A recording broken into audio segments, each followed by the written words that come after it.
Welcome to the podcast, Now That I'm Engaged, How Do I Get Married? I'm your host, Kevin Dennis.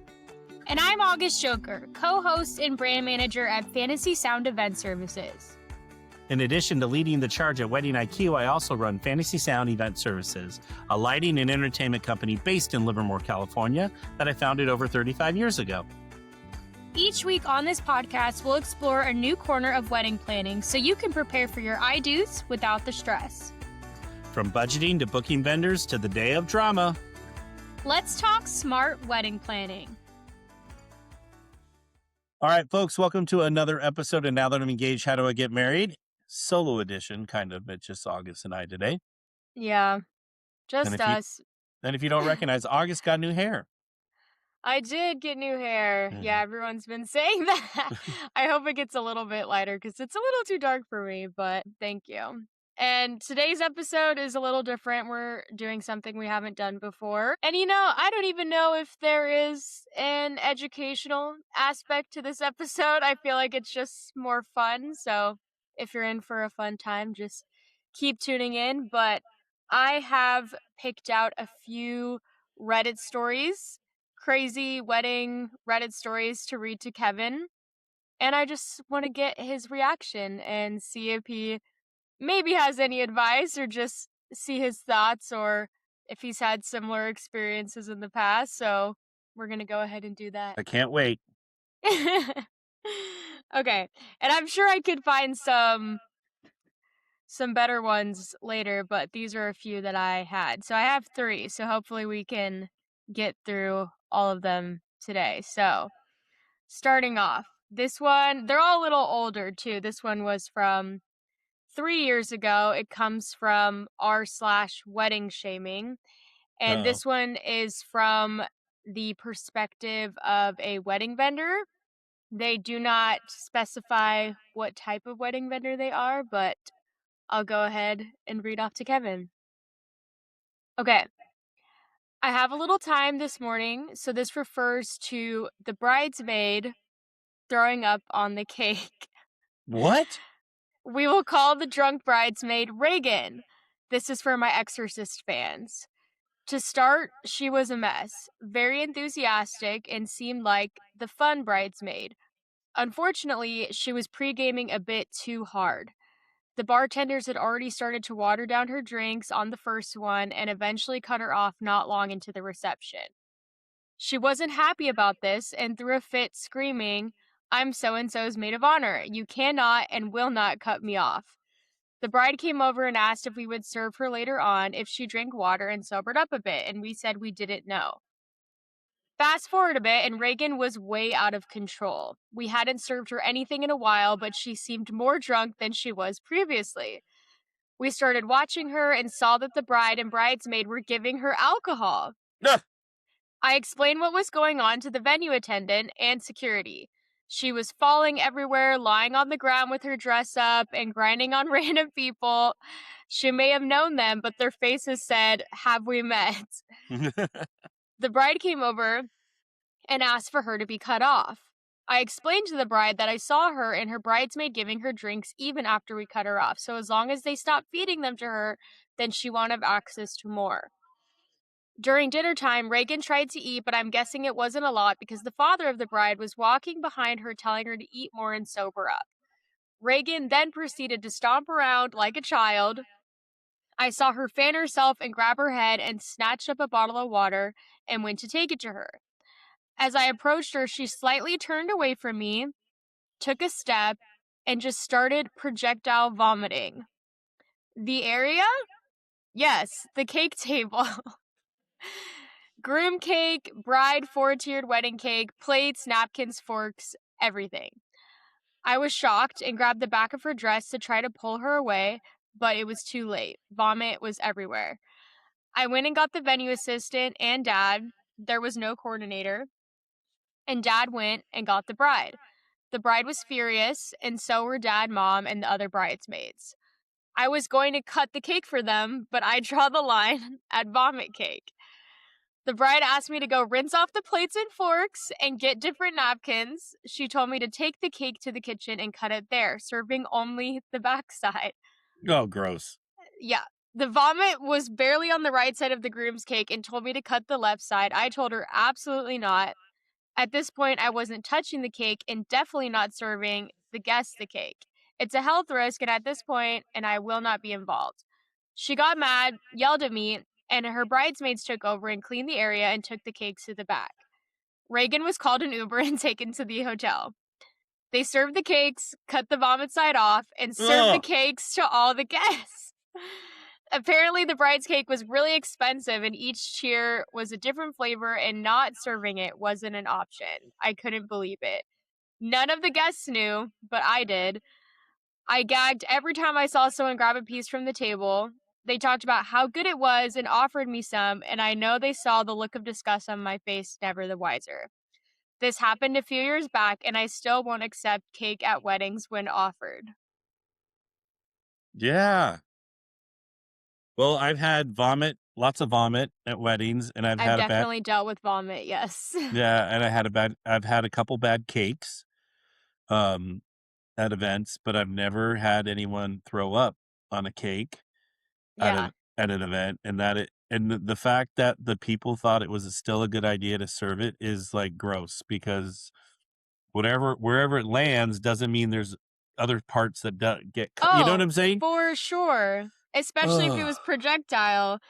It's Yeah. just so disgusting, like, and the fact that the guests I mean, you could have told the guests and, like, given them that option, but at that point, cut your losses, and I also feel it was absolutely the bride's fault, like I was gonna say, it all goes back to the bride and the bridesmaid because they were the ones feeding her this poor girl that I mean, not poor girl, she was being stupid, but this girl that drinks. So, I mean, the person that wrote the article did the right thing by cutting her off. Yeah.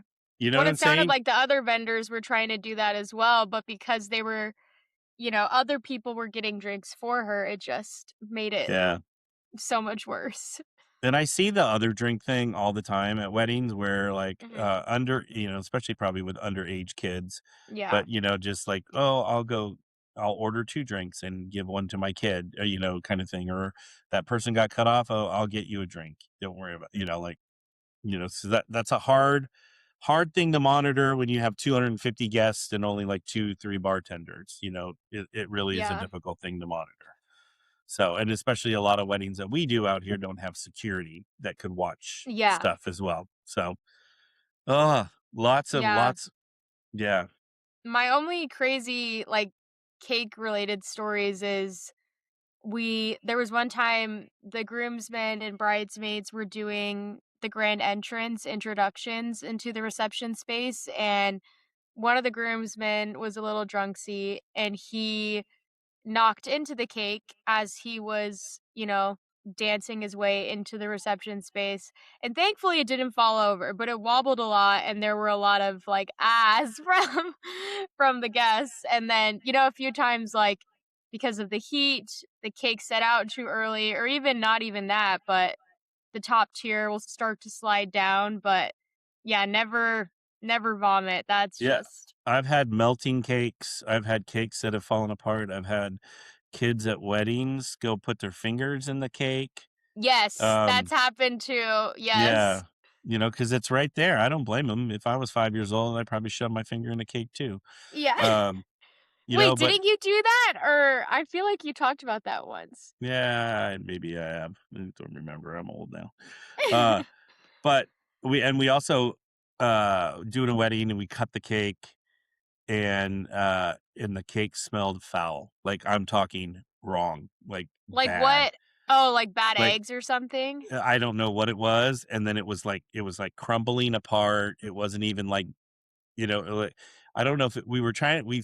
Our guess what it was made a long time ago. It was frozen, and whatever when it Mm, came out of thaw, it was almost like sand, like dirt. Like it wasn't. I've had cakes like that where Yeah, I've and tried then to cut it and it's huge when you start, but then I'm like, how did I only get 30 pieces out of this? Because the cake, the consistency, it won't stay together to yeah, create a slice.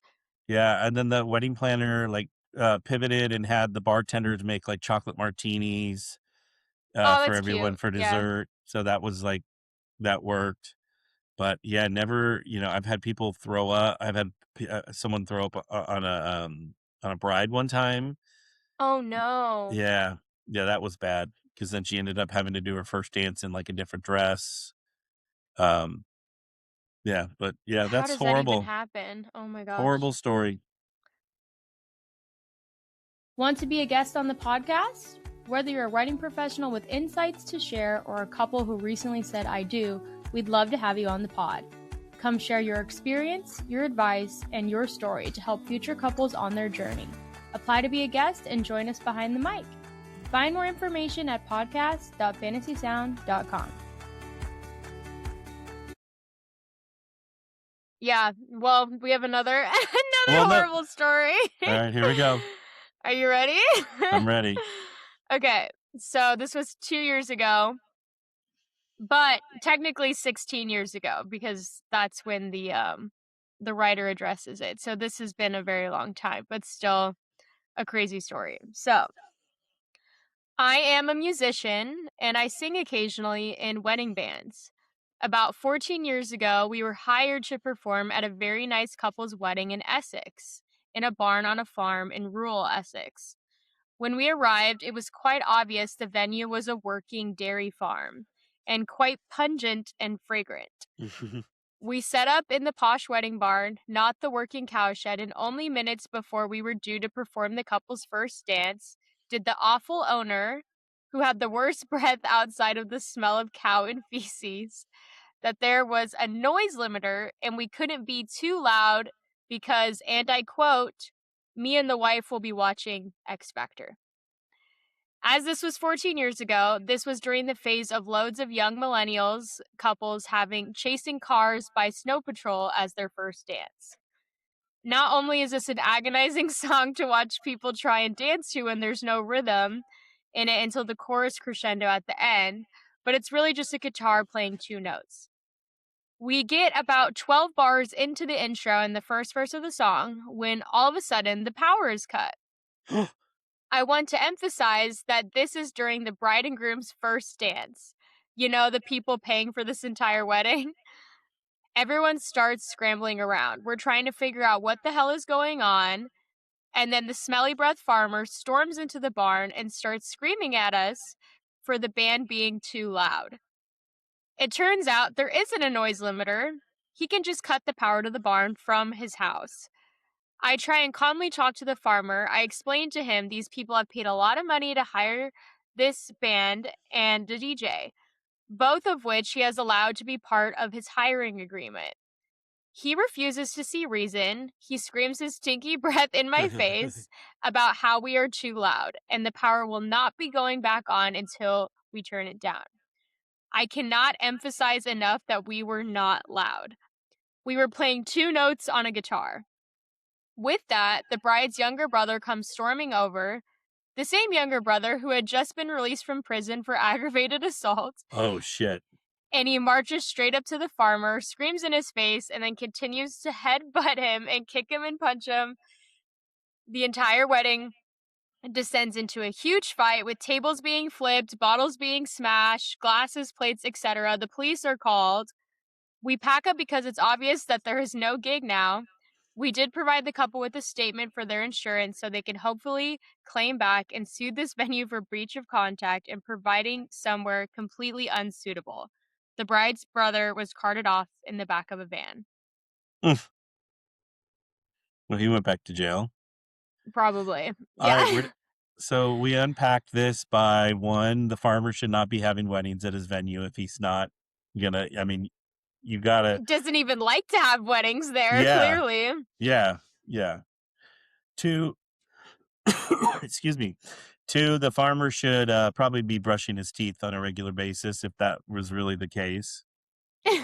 And 3, this is where it comes into the venue, like, rules and regulations come in. If you're gonna have a venue, you really need to have all those rules, so then that therefore everyone on your property can understand what the rules are and not just be cutting power to the building. The other thing too is the band and the DJ could have went after the farmer for any equipment that got messed up because that will mess up equipment just shutting it Oh, off that way. really? Yeah, it's not I mean, it can if for some reason while it shut off it set a surge through there or something happened, Mm, yeah. So, yeah, damn. that's something to unpack. It's Well, the just contract itself too, like, I wonder what was specified about this, like, noise dimmer thing. Like, I don't. well, that or did the farmer just make it up on the spot, Oh, you well, know? he for sure made it up because but Yeah, I'm saying, like, if that was listed anywhere in the contract. But to, like, not even care about the couple's wedding, like, the first no. dance song is yeah, just crazy, crazy. I feel very bad for the bride and groom in that story. Yeah, but I mean, I do and I don't because the couple probably didn't do their due diligence in making sure everything was accommodating, and they just, that was you think about it, 16 years ago, barn weddings were all the craze, you Yeah, know, so they just probably wanted their wedding in a barn and didn't care. didn't do the research. Hmm. Yeah. So there's lots of you can find lots of finger pointing in that one. Well, I feel this story and the last one too, it also points back that it seems like there was no coordinator or some kind of person Professional. to take care of those things. Yeah, Yeah, because and like especially with the last one, the band guy kind of was the one trying to be the voice of reason and trying to, make it all happen for the couple. Like, it seems like the band guy was doing the right thing. yeah, and that's not even their job. Like that's No, crazy that he had to even step into that role too, but correct. yeah. So yeah, I guess there is a lesson in a few of these hiring the right Yeah. people and doing a lot of research, Well, so and communication, it's gonna come down to those things all the time, yeah. you know? Yeah. All right. What do we got for the third? I can't wait. I really like this one. This one was it's kind of more like a revenge story a little bit, like Uh-oh. petty revenge. No, but it's like it's kind of a good ending. I like it. Okay, so this was 3 years ago. So me, male 33, and my husband, also male 33, we met 7 years ago and started dating after 3 years of knowing each other. We got married last year. We decided to have dinner with each side of our family separately and tell them the big news about our engagement. Dinner with my family went smoothly. On the other hand, dinner with his family was a stressful event after we shared our news with them. At Mm. first, his parents and sister were thrilled and really happy for us, then wanted to know the details about what we were planning for the ceremony. We shared that it still hasn't been discussed because we had just got engaged. Mother in law declared that she would be wearing white to the event and not even calling it a wedding. I asked if she was serious and why on earth would she come to a wedding in a white dress. She then replied that it is not a real wedding since we are both men and there's no bride to wear a white dress. I was absolutely raging about that statement and lost my cool for a bit. I called her rude and disrespectful for saying it's not a real wedding because me and her son are getting married. I ended up saying that if she will come wearing white, she will not be welcomed at all. My husband tried to calm me down and we left.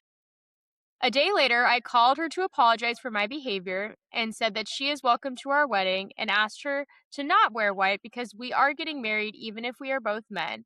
She did not apologize for her part in the situation but said fine.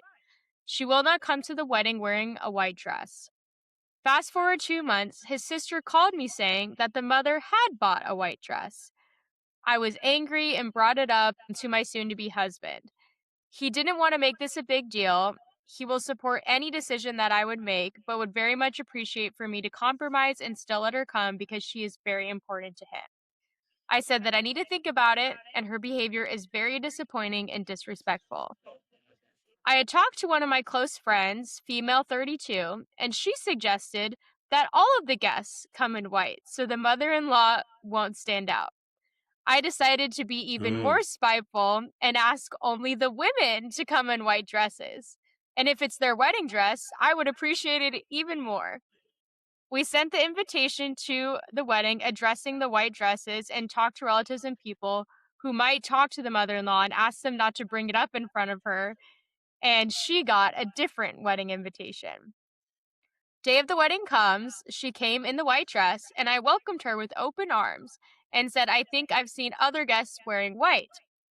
She looked puzzled and entered the venue and started looking around. She was shocked and became even whiter than her dress. Yeah. Almost every woman in our wedding wore white. She was mad and pouting the whole evening. I was happy not only wedding the love of my life, but also not letting crazy people get their way. All right, so we need to react. A lot to unpack there. So Mhm. first off, it's uh, when was this? 2 years ago? 3 years ago. 3 Yeah. years ago. So first off, like, same-sex weddings have been around forever now. So Mhm. the fact that she said it's not a real wedding is very short-minded of the mother, and especially Mhm. if she knew who her son was, that, you think, Exactly. yeah, it's like you would wanna be excited for your son that they found their life partner there. They had been dating for 3 years already too and Yeah, had so known it's each like, other for 7 years. yeah, so the mom knew all about this already. So the mom is a pain in the ass. We've established that. The friend with the white dress thing, that was That was actually genius. genius, because then it diffused the problem, and then, but also, I don't know why the mom thought that she had to be the one wearing the white dress. Like, that's the part I'm trying to wrap my head around, is like, why did she think she had to be the one wearing the white dress at the wedding? Yeah, there just didn't need to be that in the No, equation at no. all, like, it doesn't make any well, and if you go on Reddit and you've listened to other Reddit stories, like, I've heard a lot of stories very similar to this, but that's the first time I heard about everyone wearing a white dress, like, I think that's super genius, but there's this, like, Yeah. weird thing sometimes with the mother-in-laws with the groom, like, feeling the need Well, to wear a white well, and you have a story about that too, right? yeah, well, I had a mom that wore all black, and then with a black veil, a hat, like a hat It's with just like a so veil on it. dramatic for Yeah, what? no, it looked like the mom looked like she was going to a funeral. So And weird. meanwhile, it's like the couple could not. They seemed like they were so in love. Like, what I'm Yeah. saying. It wasn't like they were, you know, being assholes, or, I don't know. It's very interesting. So yeah, It is just interesting too, like, when parents are not supportive in that way, when clearly they're a good person who loves them. Like, I understand not supporting, like, a relationship, like, that's abusive and whatnot, but, like, when they're clearly happy and clearly normal, but you yeah. just have an issue, it's like, it's not really about you anymore, like, it's about them, and it's people are interesting. So That, and then I love that the friend came up with the idea, and I love that everyone went along with it, because, and I think by everyone going along with it, just showed that they supported these 2 guys very well, mhm. Yeah, Yeah. yeah. Yeah, they have some good people in their life. Yeah, they really do, and, Mhm. family is not, his family is not your whose blood, it's who's around you. Mhm. Yeah. I also like their little ruse of, secretly telling everybody else and Yeah, sending a different invitation to the mother-in-law. that made me laugh too, going through So that whole effort of doing that too. and I don't know if I don't know if he told his husband about it. Like, I'm wondering I don't know if they Yeah, he did mentioned that that. part of the story didn't come through, Yeah, so, because I wonder if he was just I'm sure he told him because like, he would also be like, "Hey, why is literally everybody here wearing white?" So, yeah, yeah. I Because agree. I do agree, like what you said, it, like, diffuses the situation, like, without making it a big deal, but Yep. also not letting that person get their Get way, so Yeah, we'll get their attention, that basically they're starving for attention, and so, mhm. yeah, it is what it But, is. I mean, but, like, what kind of attention are you gonna get? Like, it's not good attention, you're just embarrassing yourself. Yeah, So, but yeah. so, alright, well, we're gonna say this: share, any kind of crazy story you have about a wedding, or any questions you have, and send it to podcast@fantasysound.com. We'll be sure to address it here on Now That I'm Engaged, How Do I Get Married? We'll be happy to do that. We also want to remind our listeners to subscribe, hit that subscribe button, and then that's it. We did it, Yeah. August. Those are We some need to crazy do an stories. episode with our own crazy stories, like, we need to brainstorm, write them Yeah. down. There's so many things that have happened over the years that And I I should. forget unless, like, something prompts it, and then I'm That's like, "Oh my exactly where I gosh," am. I'm like, like, oh my God, "That this. yeah, that Oh, was like crazy." yeah. And like the cake story, that was the cake story, when you guys started talking about the cake. I'm like, oh, that cake. And it smelled so bad. What It just, flavor was it? I don't even know. Don't even want to know. It's It yeah. just, it smelled worse than vomit. It was just Ugh. foul. They Foul. might as well have vomited on the Yeah. cake. And the smell just lingered, it was so bad. Mhm. So anyway. Uh, All right. We'll see you everybody next time on another episode of Now That I'm Engaged. How do I get married? bye. Bye. To our listeners, thank you for tuning in to another episode of Now That I'm Engaged, How Do I Get Married podcast. Brought to you by Fantasy Sound Event Services. I hope you enjoyed listening to this episode. Please get in touch with me or August if you have any topic you would like us to cover. Or if you're struggling with your wedding planning, please be sure to submit a question to podcast@fantasysound.com. I encourage you to check out our other episodes on Apple, Spotify, or wherever you listen to your podcast. And if you're a fan, we'd love if you would subscribe to the podcast and leave a review. It helps others find our podcast so that they can learn from our guests too. And to everybody listening, Happy wedding planning!